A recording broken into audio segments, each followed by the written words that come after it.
Are you wondering where the best places are to live in Madison in 2022? Well, we're going to give you the top 5 places to live around Madison, and we're going to do that right now.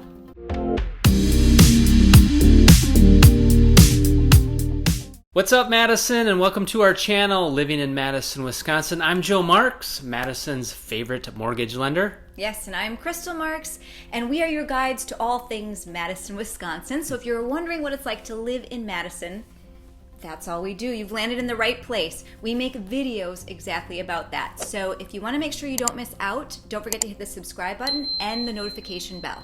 So, where are the best places to live in Madison? Well, that, of course, is up for debate. Everybody has their opinions on that, and it would be a huge undertaking to rank with any depth of analysis. So, lucky for us, someone did the heavy lifting for us.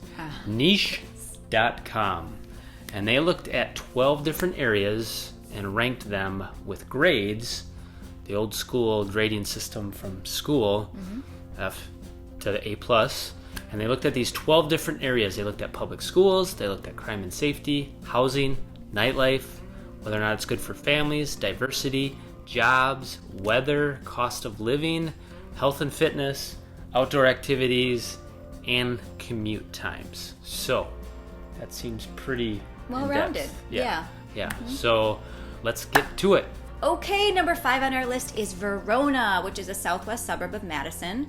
It's got a population of about 14,000 people, and the overall niche grade that was given was an A. I'm going to give you the 2 highest grades, in which categories those were received, and the 2 lowest grades. So the 2 highest grades were public schools, were rated as an A, as well as it is good for families, that was an A+. Right. Yeah, very family-oriented community in Verona. The 2 lowest is cost of living at a B-, as well as, we're going to see this over and over again, a C- for weather. Right. So the median sale price in the last 12 months in Verona was $448,500 for single-family homes. There's lots of fun things to do there. You can take an Epic tour. Right, which Epic, if you don't know, is a medical software company. It is a massive campus. Like, they went to Disney. I think some of the people that designed Disney, they actually hired to create the campus, so you have to check out. It's incredible if you haven't seen it. Absolutely. Fireman's Park and Beach, we love that. That's a lot of fun. Heartland Farm Sanctuary and Wisconsin Brewing. Yeah, the Heartland Farm Sanctuary is like a place where they rescue animals, and you can go there and visit them, and it's really cool. So cool. Cool mission that they have there. So yeah, Verona's number 5.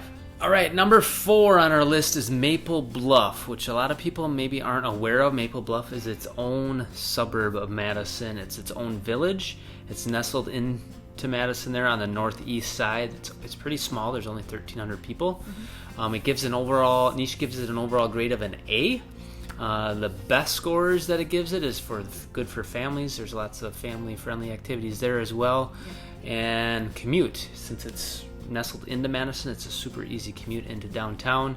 Where it doesn't grade so well is the cost of living, which you'll see here. Some of the housing is a bit more expensive in Maple Bluff.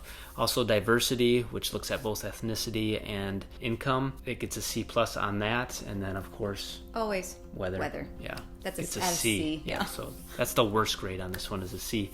Median sales price is $722,500 for the last 12 months for a single-family home, so obviously a bit of a jump up from Verona.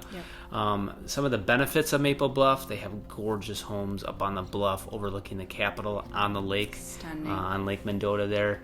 The Governor's Mansion is there, which is kind of a tourist attraction. Maple Bluff Country Club, it has its own golf course, and then it has its own marina as well. So Maple Bluff, again, its own village, nestled right into Madison, is number 4. Number 3 on our list is Madison City proper. There is 258,500 people in Madison. I almost ish, right? So it's fluctuating a little bit. Right. The overall niche grade that was given was an A+. Right, the first of the A+. Yay! So we're getting closer and closer to the better of the bestest. There you go. Yeah. Okay, so the top 2 categories that Madison ranked really high was outdoor activities which is at an A, and then nightlife, which is at an A+, which is not surprising. Yeah, downtown, tons of stuff to do at night. Tons of stuff to do. Yeah. So the other areas that it ranked a little lower in would be crime and safety. That was sitting at a C. And then cost of living, which was at a C+. It's a little more expensive. The median sale price in the last 12 months is at $395,500 for a single family home in Madison. Yeah. So there's lots of beautiful things, though, about Madison, right? There's gorgeous lake views, UW-Madison. There's a vibrant downtown. Lots of food and places to hang out there. Stable economy. It's a small, big town. I always say that Madison's a big, small town. That's what I call it. Right. And then bike and recreation. So that concludes. Anything to say about Madison? No, I mean, the benefits of it, if you've watched any of our other videos, right. A little redundant here, but make sure you check those out because there's so much in Madison to do and see and reasons that it's great to live here. Absolutely. So that's number 3, Madison. Number 2 on our list is Shorewood Hills, which kind of rivals Maple Bluff. It's like the west side version of Maple Bluff. Yeah. Another small village nestled into Madison. It's right on the near west side, so it's a little bit bigger than Maple Bluff, though. It's 2,100 people. It gives an overall grade of A+ again, and some of the reasons for that is health and fitness is an A+. Commute again is an A+ because it's in Madison, very close to the near west side. The health and fitness is graded, I think, high because it's really close to the UW hospitals and clinics. Where it doesn't score so good is housing. It gives it a C+, I think, because there's limited options in there and they're pretty expensive. Some of the highest, most expensive homes in the area are in Shorewood Hills. Yeah. Cost of living then also is high. It gives it a C. Median sales price in Shorewood Hills is $945,000 for single family homes in the last 12 months. Again, that can fluctuate quite a bit, that median sales price, especially for these smaller villages like Shorewood and Maple Bluff, because there's not very many sales. But it's still 945, which is why the housing score is so low. It has its own elementary school, which Maple Bluff doesn't, so that's part of the thing that's unique about it. The schools are graded high as a result of that. Yep. It has some of the higher ranked other Madison schools in the district as well, which is great. Stunning homes on Lake Mendota. They're just beautiful. Some of my good friends live there, and it's just amazing. Proximity to the UW and the hospitals, as I mentioned, is why the commute is so convenient. And then it also has its own country club, Black Hawk. So Shorewood Hills is number 2, probably one of my favorite neighborhoods in the Madison area. So here we are, number 1, which is Middleton. Not surprising. No. Middleton is a suburb just west of Madison.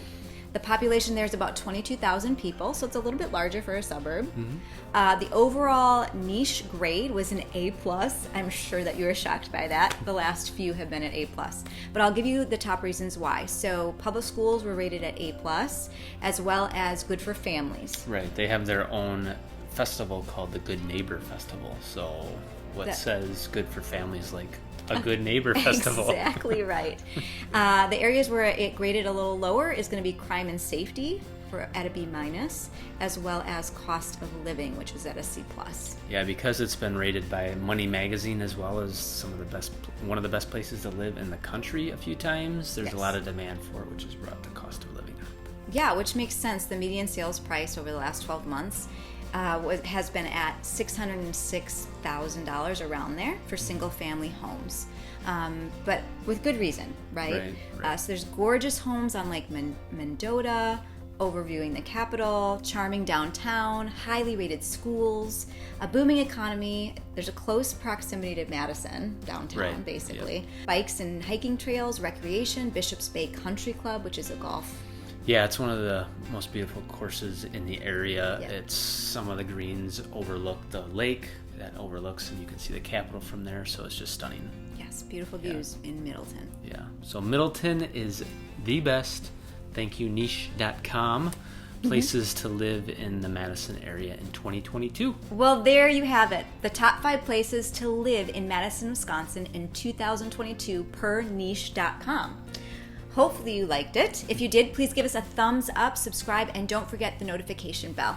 And just a reminder again, if you have any other questions about the Madison area, I'd be happy to chat with you. Again, my name is Joe Marks. Here is my contact info. And if you need a good connection with a great realtor in the area, I can help you with that, as well as your mortgage if you are moving here or live in Madison already. In the meantime, here are a couple other videos for you to watch to learn more about what it's like to live in Madison. Thanks everybody for watching. Take care. Bye-bye. Bye. Well, that is it. The top 5 places to live in Madison, Wisconsin. Keep going. No.